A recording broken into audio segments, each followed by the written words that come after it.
So Mike Baker, who's a former CIA guy, and Joe Rogan are kind of wondering what a lot of people are wondering today, which is what is going on around Israel. And there's some much needed context that I think is often overlooked that I hope is helpful for this conversation. So I'm glad you're with me. Let's get into it. You are my go-to guy when there's international conflict, and I'm like, what the fuck is going on? Yeah, I appreciate that because we have some conflict. That's what I hear. Yeah. God. Yeah. Yeah. So what the fuck is going on, Mike? tell me the real deal. What's happening? Well, there's something happening in the Middle East that's taking everybody's eye off the ball and what's happening in Ukraine, which is amazing. 7 October happened with that incredible medieval slaughter by Hamas, and I was amazed at how quickly, right? I mean, I guess I know that people have attention deficit disorder, but you didn't see anything about Ukraine or the conflict for the next couple of weeks, right? It took them that long to then think, okay, well, we still got this thing going on over here, right? People dying. There's Putin continues to operate as meat grinder for the Russian soldiers.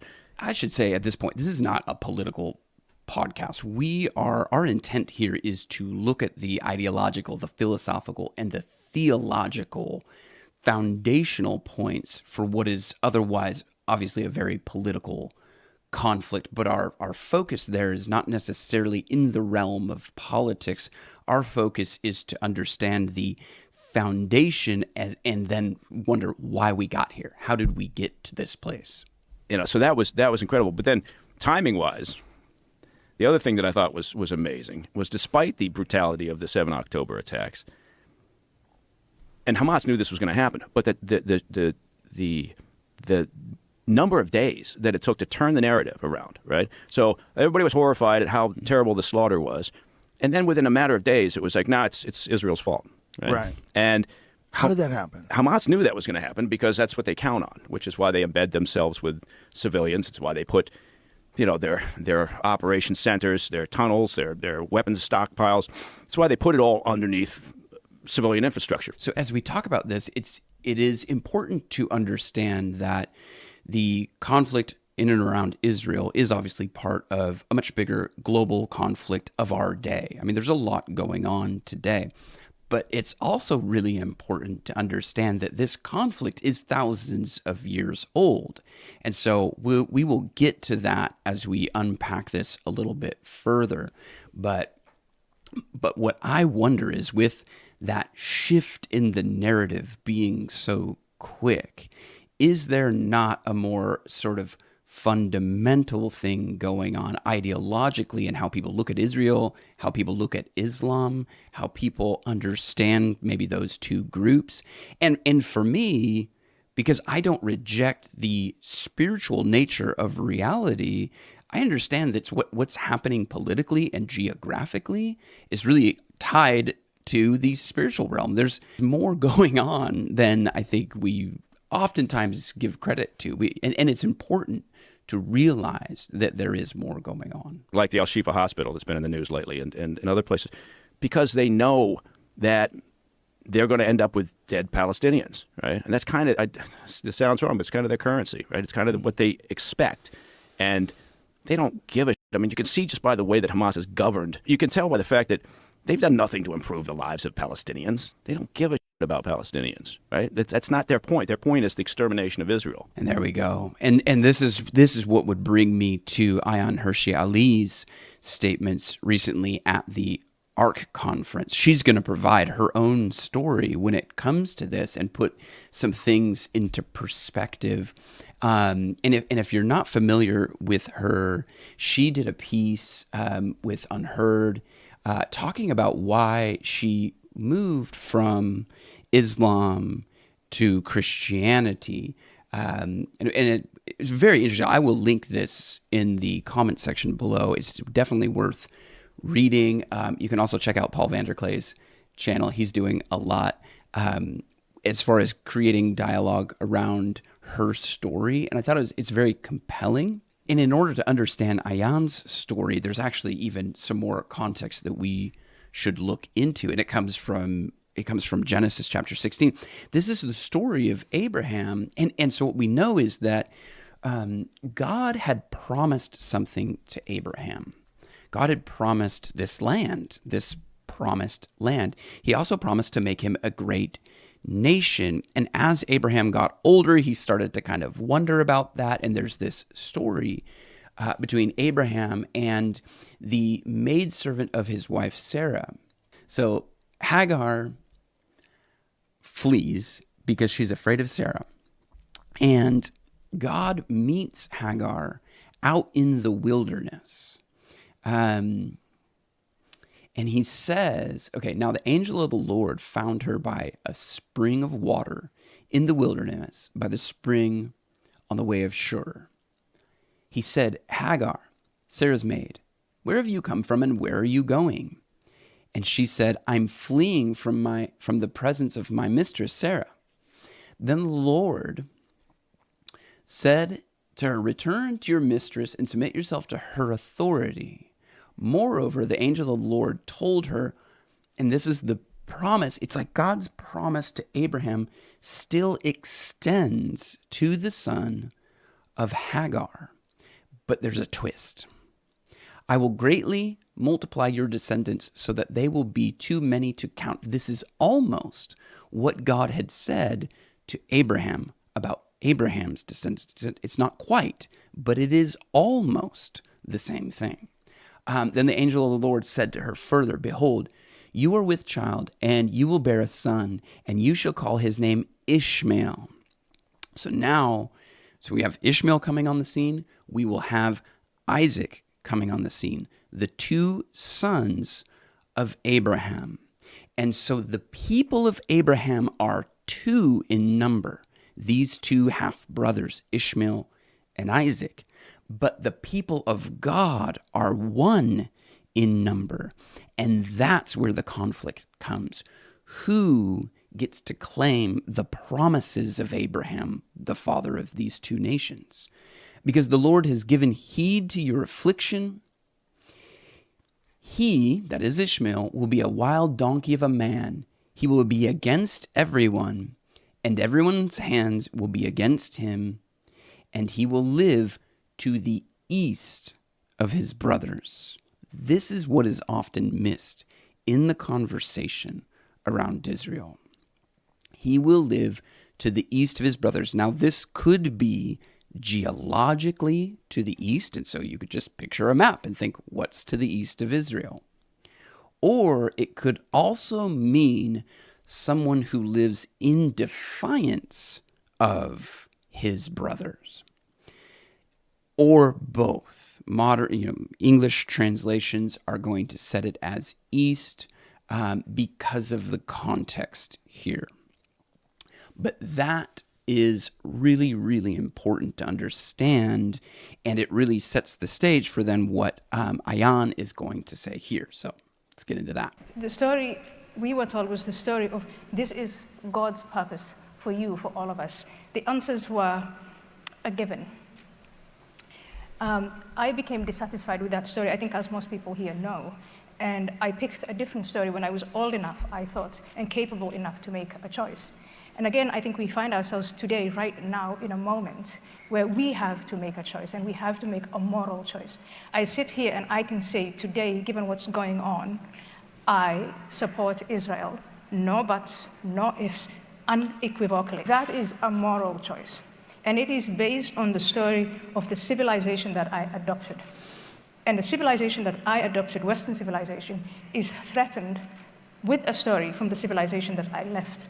And I think for me, these are the two stories of my time. And there are times when I feel depressed and think, why on earth do I have to be, why do I have to deal with this? But there are times like now when I really feel strengthened and emboldened and say, I have children and I'm fighting for the civilization that I adopted for my children, for your children. And we have to fight. And it makes me extremely optimistic that this room today is full of people who see that and who want to fight back. That is tying in my mind to what Mike Baker had said about how Hamas is using civilians and children. And I'm sorry that audio here is a little bit low. I will do my best to crank that up so that it's consistent here. And so you have two different civilizations, and they're treating, in a sense, children or the innocent very differently. And then you hear her words. She's saying that the civilization or the story that I adopted is being threatened by the civilization or the story that I left. And so she left Islam. She, for a period of time, became atheistic, and then I guess has recently converted to Christianity. And so there's these two stories. Now, of course, geopolitically, it's not just the story of the West and Islam. It is kind of the story of these two brothers or these two nations that are built on two different foundations. Because I don't know that the Western civilization, though it's not the same as Islam, was built on a foundation much different in the sense of secularism, because that's ultimately the glorification of the self and a rejection of God's plan and purpose. And so it is, again, a little bit nuanced here, but there's ultimately a battle between two nations, two different frameworks. And again, what comes into our mind when we think about God is the most important thing about us. It will determine how we live and all the final choices that we make. And so you have one group over here saying, well, we are God's people. You have another group maybe saying, we are God's people. Now, do we even have a third group of sort of modern Western people who have inherited a biblical foundation for their worldview, who maybe can provide another way of life that is free of that conflict? I would hope so. I mean, ultimately, I think of the story of Jesus as providing that very thing. That is what the gospel does. It frees us. And so the innocent people are no longer sacrificed for these political, ideological forces that put people in subjugation. I have a quote here from Golda Meir. I'm going to say her name wrong, but she's a former Israeli prime minister. I just thought this was fascinating.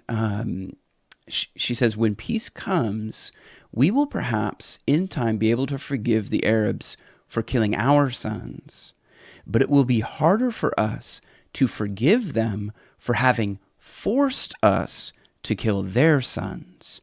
Peace will come when the Arabs will love their children more than they hate us.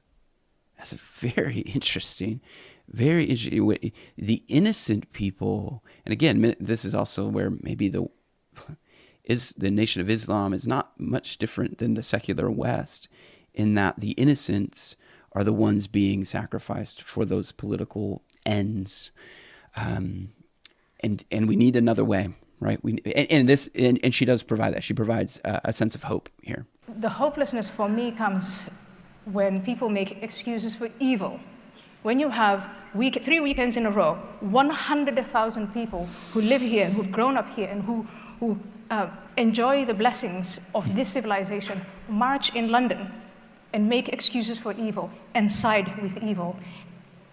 It makes me despair because the rest of us don't stand up to it. But it also gives me hope to come here and say, let's stand up for it. Because now we know what evil looks like, and we know exactly what we're facing. So that's what Mike Baker is talking about, right? Why did you make the decision that you did make to value the latter story, the Western story that you identified with? Why did you make that decision? It was very easy to make the decision because it's a Western story, and Western civilization is a story that cherishes life, that goes to great lengths to preserve life. The story I left was a story that cherishes death. My life as a woman meant nothing. I was a thing, to be traded, to be used, and then to be discarded. And once I found out the differences, I adopted this story that is all about the preservation of life, not only for people in the West, but all human life. That's the story of the West. That's the story that's not told. Yeah, and that's ultimately the gospel story. And you find it, you find a huge piece of that story in 1 Corinthians 15. But now Christ has been raised from the dead, the first fruits of those who are asleep. And she was talking about how this sort of, and she does say the Western story, which, I resist that a little bit because the gospel does not have any geopolitical boundaries. It is global. It fits everywhere. There's no place where the gospel can't take root. There's no nation or ideology. It really is universal. And so you see that Christ's resurrection from the dead is ultimately the only hope we have for humanity. If Christ is not raised from the dead, then there is no hope for humanity. For since by a man came death, that's Adam, by one man also comes the resurrection of the dead. For by Adam all die, also in Christ all are made alive. The last enemy that will be abolished is death. And the orientation of the Christian person is ultimately an orientation through death to life. Like Jesus took the tools of the enemy, that was death, and used that tool to defeat the enemy. And so it's really curious that you have the Islam, which is sort of preoccupied with death, but you also have sort of paganism that is preoccupied by death. And when you understand sort of the history of maybe where Islam came from, you can see the correlation there. But ultimately, I think when you reject the story of God and the story of God's people, you're not left with any real alternatives. You tend towards death and chaos and destruction. And the gospel is what allows life. It really is the thing that allows you to orientate towards true life, and to be free of death. Now I say, brethren, that flesh and blood cannot inherit the kingdom of God, nor does the perishable inherit the imperishable. Behold, I tell you a mystery. We will not all sleep, but we will be changed. In a moment, in the twinkling of the eye, at the last trumpet, for the trumpet will sound, and the dead will raise imperishable, and we will be changed. For the perishable must put on the imperishable, and the mortal must put on immortality. But when the perishable will have put on the imperishable, and this mortal will have put on immortality, then will come about the saying that is written, death is swallowed up in victory. That is the victory through Christ. Verse 57. That is the victory through Christ. Through Christ. No other way. So I hope that provides some context and some hope. If you're new to the channel, stick around and check out some of the other episodes that I've done. You can share this with somebody that you think would benefit from participating in a meaningful conversation about sort of the theological foundations of these. Otherwise, what we see is otherwise a political conflict. And so the political is important, but we cannot overlook those foundations which are ultimately theological. So I will catch you in the next one.